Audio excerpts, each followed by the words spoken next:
I've been a Forex trader now for getting on for nearly 24 years, which means that, I'm nearly at my quarter century for Forex trading. I've traded crypto a little bit. I think the blockchain technology that underlies crypto has the potential to disintermediate the entire banking system, but it is going to need buy-in from the powers that be, which is the banking system. So it's kind of a catch-22. There is, very much like MySpace was the forerunner to Facebook, I think Bitcoin is going to be the forerunner to something else slightly more sophisticated. And certainly it's watch this space. Probably 20% of my friends in the trading space are enamored entirely by crypto. I like to trade something which has got some history to it, because the greater the history, the more predictability. And in this game, when you're risking money every day, you want to make sure that you've got a good opportunity, you've got a good chance to make your money back.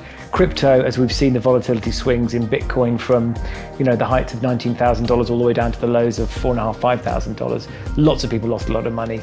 It is the Wild West. It's a nouvelle currency. So, for me, it's all about risk off first. So how do I keep my risk low? Trade something I've got a good understanding with. I always say in trading, there's 3 real golden rules. Trade the same time every day, because the same traders are trading that time every day. Make sure you use one of 3 different types of strategy, and then have an intimate understanding of about 5 different currency pairs, because they all have their own characters, their own tweaks. Make sure they're decent volume currencies, so that don't go for too exotics, because the spread will be too wide and you can't make money. So go for your dollar yens, go for your euro dollars, go for your euro yens, your euro swishies, your cables. They're currency pairs which have got good predictability, they've got good length in the tooth.